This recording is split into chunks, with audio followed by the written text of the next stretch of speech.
गुंजाळवाडी धनगरबाबा नगर येथे भक्ती पंढरी 8 दिवस चालणाऱ्या या अखंड हरिनाम सप्ताहाच्या 5व्या दिवशी शांतीब्रह्म एकनाथ महाराज यांचे 14वे वंशज हरिभक्तपरायण योगीराज महाराज गोसावी पैठण यांच्या कीर्तनाला भाविकांचा महापूर लोटल्याचं चित्र आपल्याला धनगरबाबा मंडळाच्या ठिकाणी पाहायला मिळालं.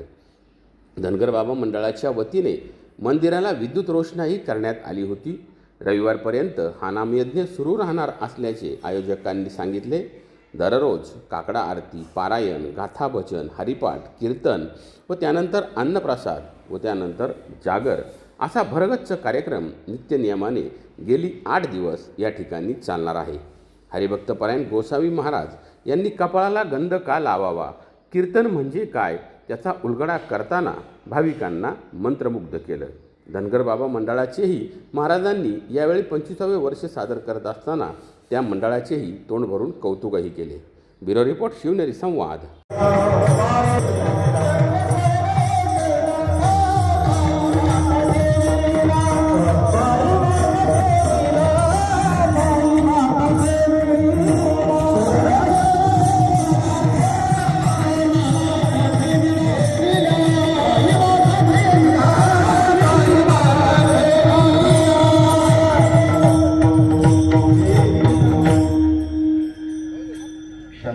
श्रीमंत शेखनाथ महाराजांच्या हरिपाठ प्रकरणातला 2ऱ्या क्रमांकाचा अभंग आज 5व्या दिवसाच्या कीर्तन सेवेसाठी निवडलेला आहे. आपल्या गुंजाळमळामध्ये भगवान श्री विठ्ठल रुक्मिणीच्या आणि धनगर बाबांच्या उत्सवाच्या निमित्तानं जो अखंड हरिनाम सप्ताह गेल्या 24 वर्षांपासून सुरू होता त्याचं 25वे वर्ष अर्थात रौप्य महोत्सवी वर्ष आपण सर्वजण साजरं करत आहोत. आणि हे साजरं करत असताना केवळ या मळ्यातले या परिसरातलेच नाही तर पंचक्रोशीतली ही मंडळी या उत्सवामध्ये मोठ्या उत्साहानं सहभागी झालेली आहे. आणि विशेष म्हणजे मला एका गोष्टीचं असं समाधान वाटतं की ते छोटी छोटी मुलं आपण खरं तर बोलवलेली आहेत, कारण हे खरं वैभव आहे. छोट्या मुलांना टाळ वाजवायला लावणं, ते टाळ वाजवतात, पाठीमागे म्हणणं अपेक्षित असताना ते उड्या मारतात. म्हणजे परिस्थिती अशी आहे की आपल्याला म्हणजे आईवडिलांनी विचार केला पाहिजे की जी संस्थेतली मंडळी आपल्या मुलांना कीर्तनामध्ये उभी करतात चांगली गोष्ट आहे, पण जी फक्त नाचवायला लावतात त्यांना नाचे करायचं आहे का कीर्तनकार करायचा हा एक प्रश्न विचारला पाहिजे. त्याचं कारण असं आहे की तुम्ही बघा कुठल्याही सप्ताहामध्ये जेव्हा छोटी छोटी मुलं असतात तेव्हा ती अभंगाला मागे कधी म्हणत नाही, ती फक्त उड्या मारत असतात. वेगवेगळ्या चाली ठीक आहे, त्यांना लोकांना थोडंसं ज्यांना संप्रदायाचं ज्ञान नाही त्यांना त्याच्याबद्दल कुतूहल वाटेल यात केवळ मात्र शंका नाही की अरे वा किती छान नाचतायत.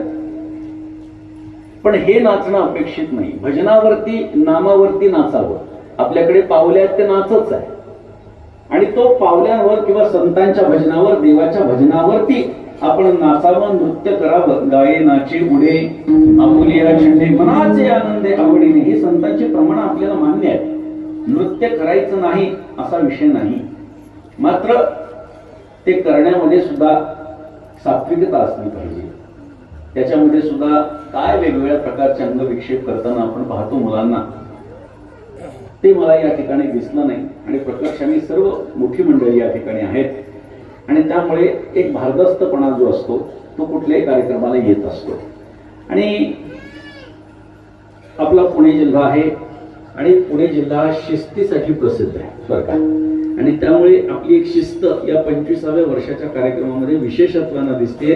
अगदी बोलायला हरकत नाही की हा कार्यक्रम म्हणजे या परिसरातला आता पंढरीचा मळाच आहे. हा गुंजाळ मळाने आज सध्या आज तरी पंढरीचा मळा या निमित्ताने मला जाणवतोय. आणि त्याचं कारण असं आहे की आपण सर्वजण मोठ्या आर्ततेनं या कार्यक्रमाच्या श्रवणाचा एक लाभ घेता आणि या अशा पद्धतीच्या कार्यक्रमांना आपण आयोजित करता आणि सर्व मंडळींचा काही ना काहीतरी सहभाग त्याच्यामध्ये असतो. भलेही खारीचा वाटा असेल पण वाटा प्रत्येकाचा काही ना काहीतरी आहेच आहे. आणि त्यामुळे आज या ठिकाणी इकडे या मळ्यामध्ये सरपंचांनी मला आयोजकांच्या वतीनं फोन केला आणि आज आपल्या सर्वांच्या भेटीचा योग या निमित्तानं आलेला आहे. खरं तर या परिसरामध्ये मी बऱ्याचदा आलेलो आहे बऱ्याच ठिकाणी मी या ठिकाणी आलेलो, परिसरामध्ये आपल्याकडे बऱ्याच ठिकाणी मी येऊन गेलेलो आहे. आणि म्हणजे अगदी आळ्यामध्ये सुद्धा आपल्याकडे आपण सरपंच आपले तिथं असताना आपण आपल्या मंदिरामध्ये कोळवाडी अशा परिसरामध्ये, या पूर्ण परिसरामध्ये माझं येणं जाणं बऱ्यापैकी असतं. आणि आपण अतिशय चांगल्या पद्धतीने हा कार्यक्रम करता. मृदंगाचार्य असतील, गायनाचार्य असतील, सात्विकता असावी. आता बऱ्याच जणांना मृदंगाचार्य, आता आपल्याला सुद्धा कल्पना आहे, सगळी मंडळी जे त्यांना कल्पना आहे की कीर्तनकारांच्या बोटाच्या इशाऱ्यावरती त्यांनी वाजवणं अपेक्षित आहे. कारण कीर्तनकारांना एखादी गोष्ट अपेक्षित असते. काही जण आपलं आपलं वाजवत बसतात, त्यांना दाखवायचं असतं की बघा आम्हाला हे येतं. तसं नाहीये. आपण, तुम्ही, आम्ही, खेळीमेळी, गदारोळी, आनंदे या न्यायाप्रमाणे कार्यक्रम व्हावा आणि तशा पद्धतीचा अतिशय सात्विक पद्धतीनं हा कार्यक्रम या ठिकाणी सुरू आहे. याच्यामध्ये खरंच मनामध्ये एक समाधानाची भावना आहे.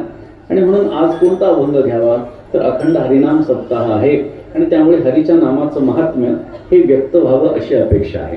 आता असं बऱ्याचदा होत असतं की आपण एखाद्या अभंगावरती अनेक वेळा चिंतन करत असतो, पण तरी सुद्धा आपलं मन भरत नसतं. एखाद्या अभंगावर चिंतन करत असताना आपलं मन भरत नाही. तसं या अभंगाच्या बाबतीमध्ये माझ्या मनामध्ये ही भावना आहे की मी अनेकदा हा अभंग घेतला, पण प्रत्येक वेळी काही ना काहीतरी नवीन दृष्टी ही माझ्या डोळ्यासमोर अगदी बोलता बोलता नवीन भाव त्या ठिकाणी जागृत होताना मला अनुभवायला येतो. आणि त्यामुळे हा अभंग आज भगवंताच्या नामाच्या संबंधानं अभंग हा आज भगवंताच्या समोर सेवेकरता निवडला आहे. विठ्ठल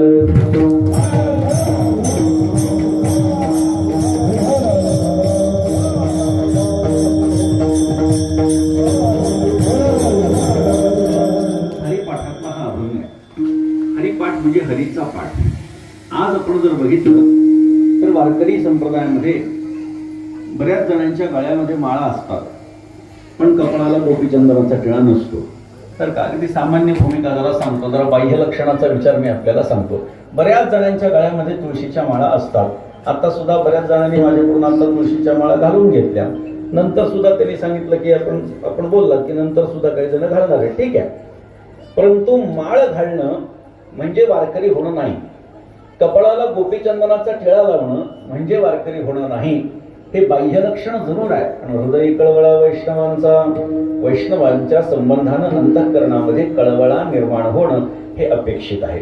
त्यामुळे वारकऱ्यांनी केवळ टोप्या घालणं म्हणजे दुसऱ्याला नाही, स्वतः टोप्या घालणं म्हणजे वारकरी होण्याचं लक्षण असं समजण्याचं काही कारण नाही. कारण नव्हती ते संत माळा मुद्रांच्या भूषणे भस्म उधळणे नव्हती संत. माळा धारण केला म्हणजे कोणी संत होत नाही, भस्म धारण केलं म्हणजे कोणी संत होत नाही. एखादा विशिष्ट वस्त्र अंगावरती धारण केलं म्हणजे कोणी संत होत नाही. वरी भगवा झाला नामे अंतरी वश केला कामे त्याला म्हणू नये साधू जगी विटंबना बाधू. मुक्ताबाई महाराज आपल्याला सांगतात की वरवर भगवा कपडा धारण केला म्हणजे कोणी साधू संन्यासी होत नसतो. म्हणजे परमार्थ हा दिखाव्याचा नाही, ही गोष्ट लक्षात घ्या. मी पुन्हा सांगतो, गळ्यामध्ये माळा भरपूर जणांच्या आहेत, पण कपाळाला गोपीचंदनाचा टिळा किती जणांचा याचा थोडासा विचार करा. कोणताही संप्रदाय आपल्या बाह्य लक्षणानं ओळखण्यात येतो. लक्षात घ्या, कोणताही संप्रदाय बाह्य लक्षणानं ओळखण्यात येतो. गळ्यामध्ये घातलेली तुळशीची माळ ही काही प्रत्येकाला दिसेल असं नाही. आपण टोपी पांढरी डोक्यावरती घातली म्हणजे आपण वारकरी ठरत नाही. राजकीय लोक सुद्धा टोप्या घालतात, ते दुसऱ्यांना. आपण आपल्याला घालतो पण ते दुसऱ्यांना, पण ते टोप्या घालतात. म्हणजे आपण जर बघितलं तर बाह्य वेशाचा विचार आहे, पण त्यातही प्रकर्षानं एखादी व्यक्ती एखाद्या संप्रदायाची आहे हे त्याच्या गंधावरून कळत असतं. त्यामुळे वारकऱ्यांच्या गळ्यामध्ये जरी तुळशीची माळ असली तरी जोपर्यंत कपाळाला गोपीचंदनाचा टिळा नाही तोपर्यंत तो वारकरी संप्रदाय शुद्ध स्वरूपामध्ये प्रगट होत नाही. त्यामुळे आज जर वारकरी सांप्रदायिक लोकांची गंध बघितली तर कशी गंध आहेत. कोणी फक्त बुक्का लावतं बरं का. आता इथे बसलेल्यांपैकी सुद्धा मला वेगवेगळे गंध सगळे दिसू लागले. कोणी फक्त बुक्का लावतं, कोणी फक्त अष्टगंध लावतं, कोणी अष्टगंध आणि बुक्का लावतं, कोणी काय करतं हल्ली आता कुंकू लावू लागले, बरोबर. कालांतरानं हळद लावतील, त्याच्यानंतर आणखी पण काही कलर येतील ते देवाला माहिती. आम्ही एखादा रंग का लावतो याचं चिंतन थोडंसं करा. ते बाकीचा रंग जो आहे तो त्याच्याशी आपल्याला देणं घेणं नाही. कपाळाला गोपीचंदनाचा टिळा असला पाहिजे, ही भूमिका लक्षात घ्या. तुम्ही बुक्का लावा अगर नका लावू, अष्टगंध लावा अगर नका लावू, तुम्हाला कुंकू लावायचा, अजून कोणते रंग लावायचे ते लावा, पण आधी गोपीचंदनाचा टिळा लावा. ही सर्वात महत्वाची गोष्ट यासाठी आहे कारण वारकरी सांप्रदायिक लोकांचं गंध हे ऊर्ध्व पुंड्रभाळ, नाथ महाराजांचा एक सुंदर अभंग, प्रसिद्ध अभंग, ज्याला आपण वारकरी संप्रदायाची आचारसंहिता असं म्हणतो. त्या आचारसंहितेचा जर आपण विचार केला तर आवडे देवासी तो ऐका प्रकार, नामाचा उच्चार रात्रंदिवस, तुळशीमाळ गळा, गोपीचंदन टिळा हृदय कवळा, वैष्णवांच्या सगळ्यांच्या पाठातला बरोबर. गळ्यामध्ये तुळशीची माळ सांगितली आहे आणि कपाळाला गोपीचंदनाचा टिळा सांगितला. आता टिळा लावायचा म्हणजे कुंकाच्या टिळ्यासारखा नाही, तर काय ऊर्ध्व पुंड्र म्हणजे काय, उभं आणि पोकळ. कशासाठी? कारण उभं गंध हे वैष्णवांचं प्रतीक आहे, आडवं गंध हे शैवांचं प्रतीक आहे. आडवं गंध लावणारे हे शिवाचे उपासक असतात आणि उभं गंध लावणारी जे ते विष्णूचे उपासक असतात. अर्थात शैववाद आणि वैष्णववाद हा वारकरी संप्रदायात कदापि नाही, मात्र वारकरी संप्रदाय हा मूलतः वैष्णव संप्रदाय आहे. त्याच्यामध्ये इतरही संप्रदायांचं एकत्रीकरण झालेलं आहे, पण मूलतः तो वैष्णवांचा संप्रदाय आहे, विष्णूच्या उपासकांचा संप्रदाय आहे. विष्णू कोण आहे? जो विष्णू गोकुळामध्ये कृष्णाचं रूप धरून अवतीर्ण झाला, तोच पुंडलिकाच्या भावार्था गोकुळीहुनी झाला येता पंढरपुरामध्ये विराजमान आहे. म्हणजे आपलं उपास्य दैवत भगवान श्रीकृष्ण म्हणजेच पांडुरंग म्हणजेच महाविष्णू, आणि त्या महाविष्णूचे उपासक वैष्णव असतात. त्यामुळे आपण सर्वजण वैष्णव आहोत. त्यामुळे उभा आणि पोकळ गोपीचंदनाचा टिळा हा प्रत्येकानं लावणं गरजेचं आहे. काही जण म्हणतात महाराज लावला असता हो, पण ते वाकडं तिकडं जातं. बरेच जण भेटतात ना, आता कधी कीर्तनामध्ये हा विषय बोलला जातो, लोक म्हणतात ते काय होतं, आम्ही ते कालवतो, पण ते बोटाने असं लावलं की ते विनाकारण वाकडं तिकडं जातं. काय फरक पडतो? 4 दिवस वाकडं तिकडं जाईल. ते गंध लावण्याची पद्धत आहे, ते कालवायचं कसा याच्यावर पुढचं सगळं अवलंबून आहे. किती घट्ट झाला म्हणजे तो हलत नाही, हे सुद्धा प्रत्येकाचे कपाळ वेगळे, काय सांगावं, कपाळ काय सांगावं त्याच्यावर. पण ठीक आहे, प्रत्येकाने गोपीचंदनाचा टिळा लावावा. बघा, मला हे छान दिसतं म्हणून मी हे गंध लावतो हा भाग सोडून द्या. जोपर्यंत सर्व वारकरी वैष्णव एकसारखं गंध लावत नाही तोपर्यंत समाजामध्ये वारकरी संप्रदायाचं एकत्रीकरण किंवा वारकरी संप्रदायाची शिस्त दिसणार नाही. त्याच्यामुळे ही शिस्त दिसावी असं वाटत असेल तर कपाळाला गोपीचंदनाचा टिळा लावणं गरजेचं आहे. मी एक उदाहरण देतो. काही वर्षांपूर्वी निर्माण झालेला इस्कॉन सारखा संप्रदाय हा फक्त त्याच्या गंधाने ओळखला जातो. लक्षात घ्या, फक्त त्याच्या गंधाने, त्यांचं विशिष्ट प्रकारचं गंध, इथं नाकावरती ते तुळशीचं पान काढतात आणि गोपीचंदनाचा ऊर्ध्वपुंड्र टिळा लावतात. म्हणजे काय? या सगळ्या गोष्टी मी का सांगतोय की 25 वर्ष आपल्या सप्ताहाला झालेले आहेत. सिंहावलोकन करत असताना आपण आपल्या परिसरातल्या किती लोकांना वारकरी करू शकलो, आणि वारकरी जे झालेले आहेत त्यांनी वारकऱ्यांसारखं आचरण किती केलेलं आहे याचं चिंतन सुद्धा आता इथून पुढे होणं गरजेचं आहे. म्हणजे आपल्या एखादा वारकरीच नसेल तर आधी त्याला वारकरी केलं पाहिजे. एकदा तो वारकरी झाला की वारकऱ्यांची अंतर आणि बाह्य लक्षणं त्याच्या ठिकाणी दिसली पाहिजेत, आणि एकदा बाह्य लक्षणं दिसली की त्याचे जे नियम आहेत वारकरी संप्रदायाचे ते त्यांनी पाळले पाहिजेत. म्हणजे काय? पंढरपूरची वारी किमान एकदा तरी वर्षातून झाली पाहिजे, किंवा आपल्याला ज्या परंपरेची माळ आहे त्या परंपरेच्या साधू संतांच्या पुण्यस्मरणाच्या निमित्तानं, त्यांच्या समाधी सोहळ्याच्या निमित्तानं, किंवा आळंदी, पैठण, देहू, त्र्यंबक आदी क्षेत्रांच्या ठिकाणी किंवा अन्य संतांच्या क्षेत्राच्या ठिकाणी आपण त्या ठिकाणी गेलं पाहिजे, वारी केली पाहिजे. हे सगळे नियम जेव्हा आपला पूर्ण परिसर करायला लागेल तेव्हा आपला परिसर हा वारकऱ्यांचा परिसर आहे असं आपण म्हणू शकतो. आणि तो वारकऱ्यांचा परिसर व्हावा याच्यासाठी आतापर्यंत 24 वर्षांमध्ये ज्याने कोणी या सप्ताह उभारणीसाठी प्रयत्न केले त्या सर्व लोकांना मला धन्यवाद द्यावेसे वाटतात. कारण त्याने त्यावेळी जर का ते रोपटं लावलं नसतं तर त्याचं वटवृक्षामध्ये रूपांतर झालं नसतं. आणि म्हणून अशा पद्धतीचा हा कार्यक्रम या परिसरामध्ये होतोय, ही अत्यंत आनंदाची बाब आहे. आणि म्हणून आज भगवंताचं नामस्मरण हे या ठिकाणी गरजेचं आहे. आम्ही देवाचं नाव घेतो, आम्ही देवाचं नामस्मरण करतो, पण या नामस्मरणाच्या संबंधानं, आपल्या मुखाच्या संबंधानं काही थोडंसं चिंतन करावं असा मनामध्ये विचार आला, म्हणून हा अभंग खरं तर निवडलेला आहे. आपल्या सर्वांना वारकऱ्यांना हरिपाठ पाठ असले पाहिजेत. जसं आपण पंढरपूरची वारी करतो, कपाळाला टिळा लावतो, गळ्यामध्ये तुळशीची माळ घालतो, तद्वत आपण सर्वांनी ज्ञानोपारायणचा आणि नाथ महाराजांचा हरिपाठ रोज म्हटला पाहिजे. किती वेळ लागतो? किती वेळ लागतो? अवघी 20 मिनिटं. 20 मिनिटांमध्ये गुरुपरंपरेच्या अभंगासहित दोन्ही हरिपाठ होतात. काही टाळपखवाजावर म्हणायची गरज नाही. रोजच्या रोज म्हणायचं असेल, आमची उपासना जर असेल, आमचं अनुष्ठान जर आम्ही करायचं ठरवलं, काही फरक पडत नाही. 20 मिनिटं आपण आपले स्वतःसाठी देऊ शकत नाही. ज्या संत महात्म्यांनी अख्खं आयुष्य आपल्याला आपल्या कल्याणार्थ ते जगले, या संत महात्म्यांसाठी आपण 20 मिनिटं देऊ शकत नाही याचा विचार करा. तुम्ही म्हणाला, 2 तास येऊन बसतो ना इथे. काही जण म्हणतील 2 तास येतो ना कीर्तनामध्ये, पण 2 तास किती दिवसांसाठी? 8 दिवसांसाठी. त्यानंतर काय? त्यानंतर आम्ही इथून गेल्यानंतर काय करायचं? अखंड हरिनाम सप्ताह म्हणजे काय आहे? अखंड हरिनाम सप्ताह म्हणजे हे ट्रेनिंग सेंटर आहे, लक्षात ठेवा. इथे शिकून जायचं आहे आणि उर्वरित वर्षभरामध्ये त्या पद्धतीचं आचरण करायचं आहे. जर आम्हाला कळालं नाही की कसं पारायण करायचं, पुढच्या वर्षी पुन्हा पारायणाला बसायचं आणि त्याचा आनंद प्रतिवर्षी घ्यायचा.